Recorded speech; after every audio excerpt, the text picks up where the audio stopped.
mostramos para vocês aqui da Jovem Pan Online, quais seriam as nativas que nós temos dentre essas que nós mostramos? Bem, essas daí quase todas são nativas.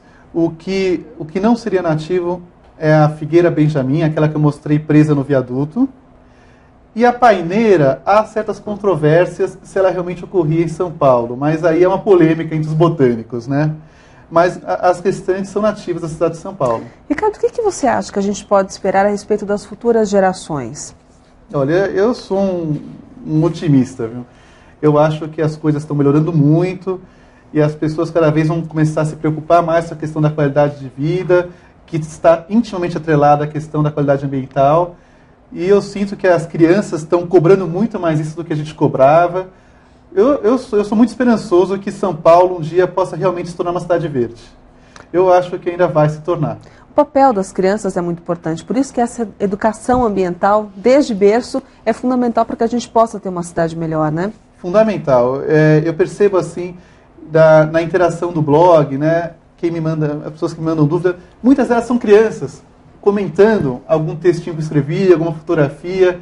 E eu lembro disso da minha infância. Na minha infância ninguém pensava em árvore, né? Eu gostava, eu tinha até que fazer aquilo meio escondido dos meus amigos, que eles me recriminavam.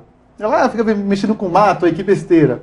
Hoje já é aceito, né? As crianças hoje acham legal conversar entre elas sobre plantas, sobre meio ambiente, como preservar, reciclar.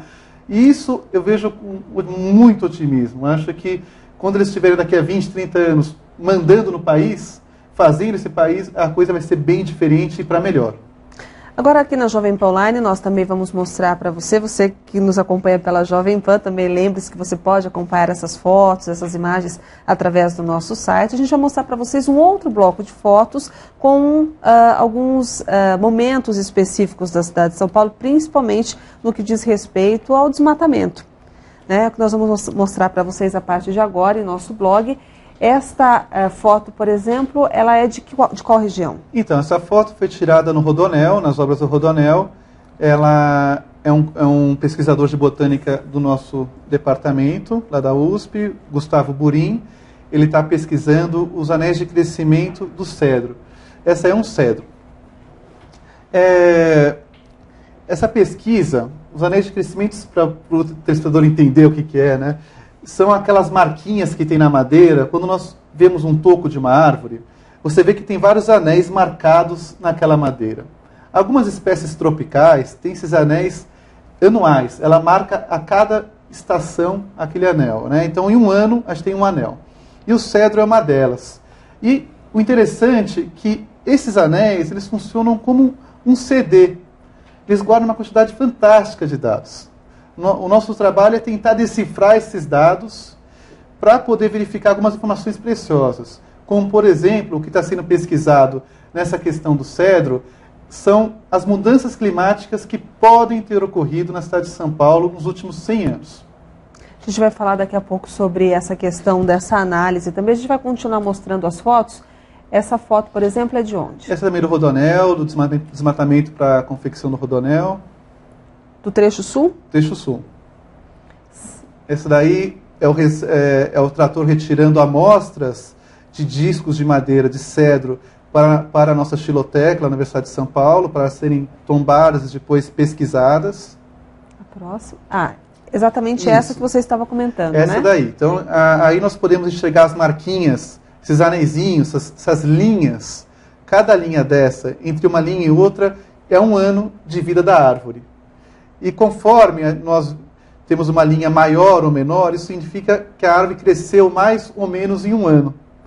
E a partir de tratamentos matemáticos, de comparações com dados climáticos de temperatura, nós conseguimos enxergar como foi o local onde essa árvore cresceu. Essa, por exemplo, como é que a gente poderia diagnosticar?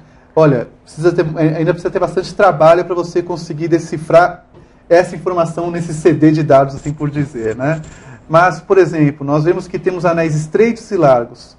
Uma inferência que nós poderíamos falar seria, por exemplo, nos anéis estreitos foram anos menos propícios ao crescimento da árvore. Ou choveu menos, foi muito frio, teve uma queimada, alguma coisa prejudicou o crescimento dessa planta. Então ela cresceu menos. E os anéis largos foram anos mais propícios.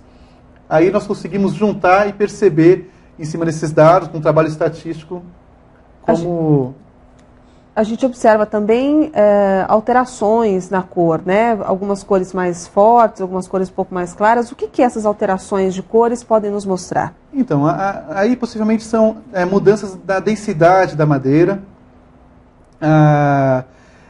Toda essa gama de cores, isso tudo é medido em equipamentos específicos, né? E esses dados são passados para planilhas e sofrem um tratamento estatístico, que é uma coisa até meio complexa, né, para explicar para vocês, mas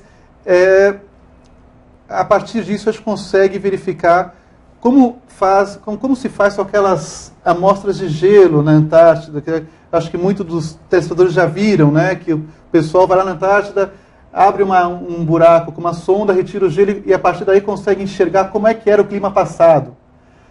Com as árvores a gente consegue fazer isso também, só que, lógico, numa linha de tempo muito menor. Uma árvore nos trópicos dura 100, 150 anos. Então a gente consegue ver, numa linha de tempo de 150 anos, como que se comportou o clima na cidade de São Paulo, que não existe registros. Agora, por exemplo, Ricardo, nós comentamos agora há pouco sobre a questão do desmatamento. A Amazônia, por exemplo, é uma área que sofre desmatamento abusivo. Aqui em São Paulo, como é que está essa questão? Olha, São Paulo está sendo amplamente desmatada. O problema é que a gente não enxerga esse desmatamento aqui na Avenida Paulista. A gente enxerga esse desmatamento ocorrendo nas bordas da cidade. A gente está tendo uma urbanização desenfreada dos bairros populares, das pessoas excluídas da sociedade de consumo. Então, a floresta está sendo totalmente dizimada para a construção de casas sem planejamento, loteamentos irregulares. E o que eu percebo, até mesmo nessa viagem que a gente foi para o Rodoanel, é que para chegar no Rodoanel a gente passou por regiões de floresta com casas no meio da mata, que aos poucos vão sendo cortadas e a mata vai sumindo. Obviamente que falta uma fiscalização e de que forma que os organismos que trabalham com o meio ambiente estão cobrando o governo do Estado, principalmente no que diz respeito a essa fiscalização? Há muitas pessoas preocupadas. O problema é que a questão é social, a questão envolve uma série de fatores, é uma equação complexa. Mas nós precisamos resolver isso, porque o nosso cinturão verde de São Paulo está acabando. São Paulo ainda deve grande parte do seu clima ameno a essas florestas que nós temos em volta. A Zona Sul tem muita floresta na sua periferia, mas eu percebo que ano a ano essas árvores estão sumindo. Agora, um outro problema que nós temos aqui em São Paulo é com relação à queda de árvores, principalmente quando nós temos ventos fortes ou chuvas fortes. Os paulistanos geralmente acabam sendo surpreendidos por quedas de árvores, muitas vezes enormes, que causam até mortes. Né? Como é que está essa questão aqui em São Paulo, o trabalho que a Prefeitura vem fazendo em relação a prevenção desse tipo de acidente? O que aconteceu em São Paulo é que durante muito tempo, diríamos assim, eu diria uma escala de tempo de uns 60, 60 anos, não se pensou em árvore na cidade. O prefeito Antônio Prado, no final do século XIX, começo do século XX, plantou árvore em toda a cidade. São Paulo queria ser Paris naquela época. Então, São Paulo virou uma cidade extensamente arborizada. Essas árvores cresceram, ficaram adultas e não se plantaram outras árvores no lugar. Então, a cidade começou a ter somente árvores velhas. E árvores velhas, como todo ser vivo idoso, dá trabalho, né? Exige manutenção, exige cuidados.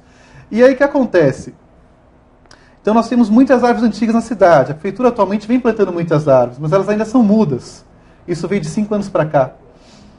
E o paulistano, no decorrer desse tempo todo, que as árvores foram ficando velhas, nós temos os inimigos das árvores. Aqueles que vão lá, arrumam sua caçada, cortam a raiz. Aqueles que podam a árvore de forma abrupta, ou mesmo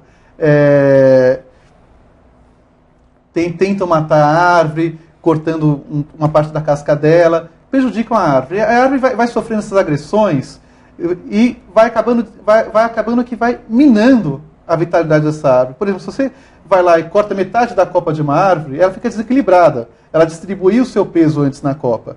De repente, de uma hora para outra, eu tiro esse pedaço, ela tende para cá. Aí cai a chuva de verão, com vento, todo aquele peso da água na copa. Ela não tem outra solução senão cair. Né? Ou você corta a raiz, mesma coisa, ela perde sustentação e cai quando a água molha o solo e deixa o solo mais mole. Né? Outra questão